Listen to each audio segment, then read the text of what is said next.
अस्सलाम वालेकुम जी।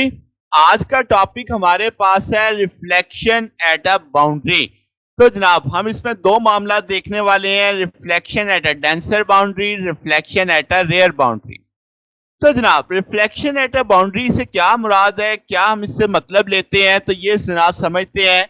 तो आपके पास जब वेव सोर्स से पैदा होती हैं तो वो हर सिंथ में ट्रेवल करती हैं, ठीक है।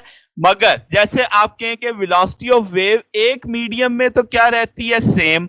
मगर जब ये वेव किसी दूसरे मीडियम की बाउंड्री पे आती है तो वहां से कुछ हिस्सा टकरा के वापस आ जाता है और कुछ हिस्सा दूसरी मीडियम में ट्रांसमिट हो जाता है। यानी पार्शली कंसेप्ट आ जाता है कि पार्शली रिफ्लेक्ट बैक होगा और पार्शली ट्रांसमिट होगा। तो हम जो अभी मामलात पढ़ने वाले हैं वो रिफ्लेक्ट बैक के पढ़ने वाले हैं कि वेव का जो हिस्सा वापस आता है टक्कर खा के दूसरे मीडियम की बाउंड्री से, that is called reflection of a wave. बात समझ आ गई? यानी अब वेव ट्रेवल करेगी एक मीडियम से, चलते चलते उसके सामने मीडियम कोई बदल गया तो अब वो उस मीडियम से टक्कर खा के वापस आएगी। तो ये मामला रिफ्लेक्शन ऑफ वेव कहलाता है। अब हम इसमें एक बात जो हमें पता चलती है कि जब वेव रिफ्लेक्ट होती है तो उसकी वेवलेंथ भी वही रहती है, फ्रीक्वेंसी भी वही रहती है। बदलाव किस में आता है? उसके एंगल में, फेज में बदलाव आता है, जो अब डिपेंड करेगा कि सामने टक्कर किससे हुई, यानी सामने वाली बाउंड्री कैसी थी, वो रेयर रेयर बाउंड्री थी या डेंसर बाउंड्री थी। तो अब ये चीज हम पढ़ते हैं। तो सबसे पहले हम देखेंगे reflection at a denser boundary. तो क्या मतलब, लेट से एक रस्सी है मेरे पास और उसका बाएं हाथ का सिरा मैंने एक दीवार के साथ बांध दिया है, ठीक है। अब मैं उसमें पल्स भेजता हूं, जब पल्स चलती है तो क्या होता है कि अपवर्ड फोर्स एक एक्सर्ट होती है, यानी एक पल्स दीवार के साथ हिट कर रही है। तो न्यूटन का थर्ड लॉ कहता है कि एक्शन का रिएक्शन होगा जो इक्वल इन मैग्नीट्यूड और ऑपोजिट इन डायरेक्शन होगा। तो न्यूटन के थर्ड लॉ की सोच पे अब मेरे का मतलब दीवार ने एक रिएक्शन दिया होगा, ठीक है। अब ये जो सेकंड फोर्स है वो एक पल्स यानी जनरेट करेगी, जैसी पल्स उसकी जानिब आ रही थी।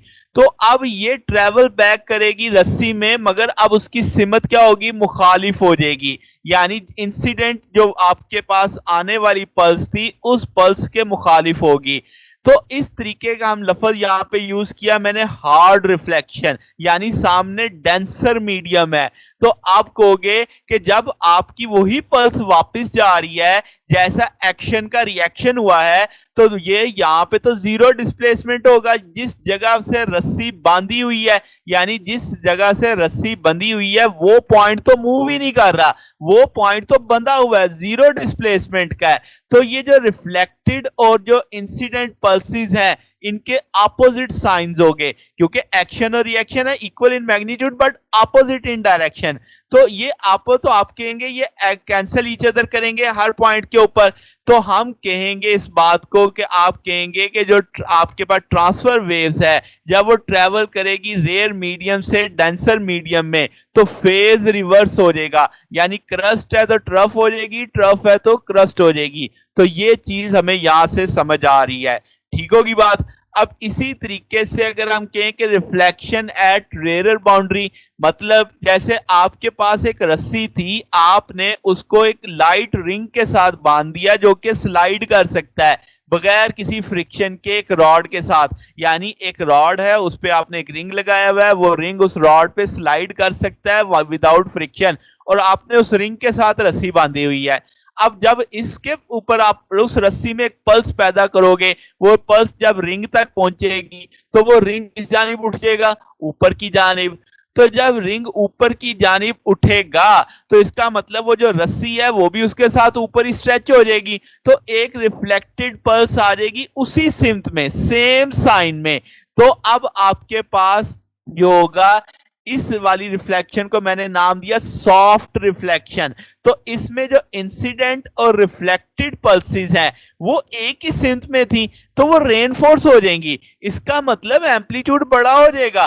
तो अब जो रिफ्लेक्शन हो रही है उस मामले में जो जाने वाली पल्स थी वो भी आपकी क्रस्ट ही थी, वापसी पे भी क्रस्ट ही है, तो ये दोनों आपके पास रिएक्शन में भी क्रस्ट ही है, तो इससे एम्पलीट्यूड बढ़ जाएगा। ये जो मैक्सिमम डिस्प्लेसमेंट होगा ये वो जो दोनों पल्स या जाने वाली पल्स और टक्कर खा के आने वाली पल्स का डबल हो जाएगा, यानी उनके मिलके जितना बनेगा ट्वाइस माना जाएगा। तो ऐसी सूरत में आपके पास फेज में कोई नहीं आ रहा, यानी क्रस्ट गई थी तो क्रस्ट ही वापस आ रही है। तो ऐसा तब होगा जब आपकी वेव टक्कर खाएगी किसी रेयर मीडियम के साथ। तो मुद्दा खुलासा क्या निकला कि अगर आपकी वेव ट्रेवल कर रही है रेयर मीडियम से और वो हिट करती है किसको, डेंसर मीडियम को, तो आप चेंज आएगा 180 का। देसी जुबान में बोल रहे हैं तो क्रस्ट से बन जाएगी ट्रफ, और अगर ट्रफ होगी तो क्या बन जाएगी, क्रस्ट। 180 वेव उलट जाएगी।